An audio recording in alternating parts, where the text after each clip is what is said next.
నమస్కారం. మన విద్యా 24/7 ఛానల్కి స్వాగతం. 6వ తరగతి నుంచి 10వ తరగతి వరకు పాఠ్యాంశాలన్నీ తెలుగులోనే స్పష్టంగా, సులభంగా అర్థమయ్యేలా వివరించడం మా ధ్యేయం. స్కూల్ పరీక్షలైనా, ఫైనల్ అసెస్మెంట్స్ అయినా, ఎస్ఎస్సి బోర్డు పరీక్షలైనా మీ విజయాలకి కావాల్సిన పూర్తి మార్గదర్శకత ఇక్కడే లభిస్తుంది. ఇక ఈరోజు పాఠంలోకి వెళ్ళిపోదాం. హలో స్టూడెంట్స్, అందరికీ స్వాగతం. ఈరోజు మనం 7th క్లాస్ సైన్స్లో నుంచి ఒక చాలా ఇంట్రెస్టింగ్ టాపిక్, అదే సీడ్ డిస్పర్సల్ గురించి మాట్లాడుకుందాం. సరే, ముందుగా ఈ సెషన్లో మనం ఏమేం నేర్చుకోబోతున్నామో ఒకసారి చూసేద్దాం.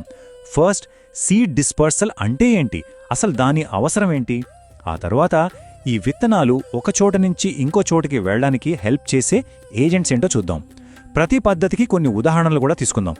ఆఖరిగా మొక్కలు ఇన్నెన్ని విత్తనాల్ని ఎందుకు తయారు చేస్తాయో తెలుసుకుందాం. అయితే మనం ఒక ముఖ్యమైన ప్రశ్నతో మొదలు పెడదాం. అసలు ఈ విత్తనాలు ఎందుకు ప్రయాణించాలి? అవి ఉన్న చోటనే ఉండిపోతే వచ్చే సమస్యేంటి? ఒక్కసారి ఊహించుకోండి, ఒక పెద్ద చెట్టుంది, దాని పండ్లన్నీ కిందపడి ఆ విత్తనాలన్నీ దాని చుట్టూనే పడితే ఏమవుతుంది? చూశారు గదా, ఇమేజ్లో ఉన్నట్టు సరిగ్గా ఇలానే జరుగుతుందన్నమాట. ఆ చిన్న చిన్న మొక్కలన్నీ ఒకే చోట గుంపుగా పెరిగాయనుకోండి, వాటికి సూర్యరశ్మి, నీళ్లు, పోషకాల కోసం భలే పోటీ వచ్చేస్తుంది. అవి ఒకదానితో ఒకటి పోటీ పడాలి. అంతేకాదు, ఆ పెద్ద తల్లి మొక్కతో కూడా పోటీ పడాలి. మరి ఇంత కాంపిటీషన్లో ఏ మొక్కైనా సరిగ్గా పెరగగలదా? చాలా కష్టం. ఈ సమస్యను అధిగమించడానికే మొక్కలు ఒక తెలివైన పద్ధతిని వాడతాయి. అదే సీడ్ డిస్పర్సల్. సింపుల్గా చెప్పాలంటే, కొత్త మొక్కలు బ్రతికి ఆరోగ్యంగా పెరగడం కోసం విత్తనాలని తల్లి మొక్కకు దూరంగా పంపించే ప్రక్రియే ఇది. మరి ఈ విత్తనాలు ఇంత దూరం ఎలా వెళ్తాయి? అవి సొంతంగా వెళ్ళలేవు కదా. అందుకే అవి ప్రకృతిలో ఉండే కొన్ని ట్రావెల్ ఏజెంట్ల సహాయం తీసుకుంటాయి. విత్తనాలు ప్రయాణించడానికి ప్రధానంగా 4 మార్గాలున్నాయి. అవేంటంటే గాలి, నీరు, జంతువులు అంటే పక్షులు, మనుషులతో సహా. ఇక చివరిది పండ్లు వాటంతటవే పగిలిపోవడం. సరే, మన మొదటి ఏజెంట్ గురించి కొంచెం వివరంగా చూద్దామా? అదే గాలి ద్వారా వ్యాప్తి. దీన్నే మనం సైంటిఫిక్గా యానిమోకోరీ అని పిలుస్తాం. గాలి ద్వారా విత్తనాలు దూరంగా వెళ్లాలంటే వాటికి కొన్ని ప్రత్యేకమైన లక్షణాలు ఉండాలి. అవి చాలా తేలికగా, చిన్నగా ఉండాలి. లేదా వాటికి రెక్కలు, వెంటుకలాంటి నిర్మాణాలు ఉండి గాలిలో తేలిగ్గా ప్రయాణించడానికి సహాయపడాలి. ఇప్పుడు చూడండి, ఈ స్లైడ్లో ఎంత అద్భుతంగా ఉందో. వేరువేరు మొక్కలు గాలిలో ఎగరడానికి రకరకాల పద్ధతుల్ని ఎలా డెవలప్ చేసుకున్నాయో చూడొచ్చు. ఎడమవైపు చూడండి, డాండిలైన్ విత్తనాలకు పారాషూట్ లాంటి నిర్మాణం ఉంది కదా, అది గాలిని పట్టుకుని తేలిగ్గా ఎగురుతుంది. ఇక కుడివైపున్న మ్యాపుల్ విత్తనాలకు రెక్కలున్నాయి. అవి హెలికాప్టర్లా గిరగిరా తిరుగుతూ కిందకొస్తాయి. ఇది మరో అద్భుతమైన స్ట్రాటజీని చూపిస్తుంది. తేలికైన, మెత్తటి వెంట్రుకలు తెరచాపల్లా పనిచేస్తాయి. ఉదాహరణకి జిల్లేడు లేదా క్యాలోట్రోపిస్ విత్తనాలకు ఇలాంటి తేలికైన వెంట్రుకల నిర్మాణముండి గాలిలో చాలా దూరం తేలుతూ వెళ్లడానికి సాయపడుతుంది. గాలి తర్వాత ఇప్పుడు నీటిని ఉపయోగించుకునే మొక్కల గురించి చూద్దాం. ఈ పద్ధతిని హైడ్రోకోరీ అంటారు. నీటిలో లేదా నీటి ఒడ్డున పెరిగే మొక్కల విత్తనాలు నీటి ప్రవాహాల ద్వారా రవాణవుతాయి. ఈ విత్తనాలు నీటిపై తేలియాడే విధంగా ప్రత్యేకంగా రూపాంతరం చెంది ఉంటాయి. కొబ్బరికాయ దీనికొక పర్ఫెక్ట్ ఉదాహరణ. దాని పీచులాంటి పైపొరలో గాలి గదులు ఉంటాయి. అందుకే అది నీటిపై తేలిగ్గా తేలుతుంది. అందుకే కదా అది సముద్ర ప్రవాహాల్లో రోజుల తరబడి ప్రయాణించి కొత్త తీరాలకు చేరుకోగలదు. సరిగ్గా ఇలాగే తామర పువ్వు పండులో స్పాంజ్ లాంటి ఒక భాగం ఉంటుంది. అదే థాలెమస్. దీనిలో గాలి ఉండటం వల్ల అది నీటిపై తేలుతూ తన విత్తనాలని చెరువులు, నదులలో కొత్త ప్రదేశాలకు ఈజీగా తీసుకువెళ్తుంది. ఇక నెక్స్ట్ జూచోరీ. ఇది చాలా ఇంట్రెస్టింగ్ పద్ధతి. ఇక్కడ మొక్కలు తమ ప్రయాణం కోసం తెలివిగా జంతువులను వాడుకుంటాయి. అయితే ఈ జంతువులు 2 రకాలుగా హెల్ప్ చేస్తాయి.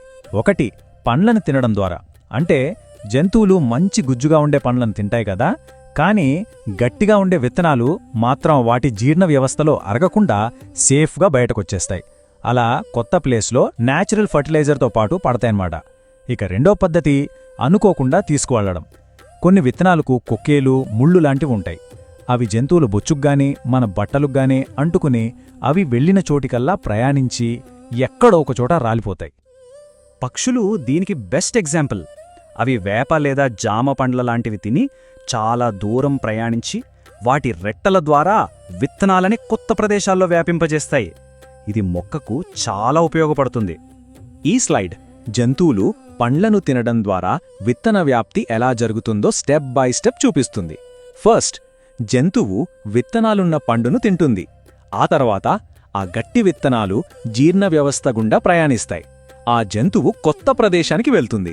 అక్కడ రెట్టలతో పాటు విత్తనాలు బయటకు వస్తాయి. చివరిగా ఆ విత్తనం నుంచి ఒక కొత్త మొక్క మొలుస్తుంది. ఇక్కడ మీరు హిచ్హైకర్ విత్తనాలను చూడొచ్చు. వీటికి జంతువుల బొచ్చుకు లేదా మన బట్టలకు అంటుకోవడానికి ప్రత్యేకంగా కొక్కేలు లేదా ముళ్ళు ఉంటాయి. ఉదాహరణకు జాంతియం మొక్క విత్తనాలకు ఇలాంటి కొక్కేలుంటాయి. ఉత్తరేణి మొక్క విత్తనాలు కూడా మన బట్టలకు అతుక్కుంటాయి. గమనించారా? కొన్ని మొక్కలకు ఏ ఏజెంట్ సహాయం అవసరం లేదు. అవి తమ విత్తనాలని వ్యాప్తి చేయడానికి వాటికవే ఒక పేలుడు లాంటి పద్ధతిని ఏర్పాటు చేసుకున్నాయి. దీనినే ఆటోచోరీ అంటారు. ఈ పద్ధతి ఒక చిన్న పేలుడు లాంటిది. ఇక్కడ మొక్క తన విత్తనాలని శక్తివంతంగా బయటకు విసురుతుంది. బఠాణీ కాయల్లాంటి కొన్ని పండ్లు బాగా ఎండిపోయి వాటి లోపల ఒత్తిడి పెరిగి అకస్మాత్తుగా పగిలిపోయి విత్తనాలని అన్ని దిక్కులకు వెదజల్లుతాయి. మనకు బాగా తెలిసిన బఠానీ, బీన్స్ ఇంకా బెండకాయ లాంటి చాలా మొక్కలు ఈ పద్ధతినే వాడతాయి. వాటి కాయలు ఎండినప్పుడు అవి మెలితిరిగి ఒక్కసారిగా పగిలిపోతాయి. బాల్సం, ఆవాలు కూడా దీనికి మంచి ఉదాహరణలు. ఇవన్నీ మనల్ని చివరిగా ఒక ముఖ్యమైన ప్రశ్నకు తీసుకువస్తాయి. మొక్కలు బ్రతకడానికి వాటి మొత్తం వ్యూహమేంటి? టమాటో, బొప్పాయి లేదా దానిమ్మ లాంటి ఒకే పండులో ఇన్ని వందల విత్తనాలు ఎందుకుంటాయని ఎప్పుడైనా ఆలోచించారా?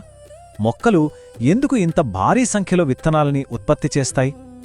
దీనికి కారణం చాలా సింపుల్. ఇదొక నంబర్స్ గేమ్. అవి ఉత్పత్తి చేసిన అన్ని విత్తనాలు బ్రతకవు. కొన్నింటిని జంతువులు తినొచ్చు, కొన్ని సరైన చోట పడకపోవచ్చు. కాబట్టి కనీసం కొన్ని విత్తనాలైనా సరైన ప్రదేశంలో పడి కొత్త మొక్కగా పెరిగే అవకాశాలను పెంచుకోవడానికే మొక్కలు చాలా ఎక్కువ విత్తనాలని ఉత్పత్తి చేస్తాయి. సరే, ఇప్పటివరకు మనం నేర్చుకున్నది కొన్ని ప్రశ్నలతో ఒకసారి రివైజ్ చేద్దామా? మీ నాలెడ్జ్ను టెస్ట్ చేసుకోవడానికి రెడీగా ఉండండి. మొదటి ప్రశ్న, జంతువుల ద్వారా జరిగే విత్తన వ్యాప్తిని ఏమంటారు? జంతువుల ద్వారా వ్యాప్తికి సైంటిఫిక్ పేరు గురించి ఆలోచించండి. కరెక్ట్ ఆన్సర్ ఆప్షన్ సి, జూక్యూరీ. జూ అంటే జంతువులు అని గుర్తుపెట్టుకుంటే చాలు, చాలా ఈజీ.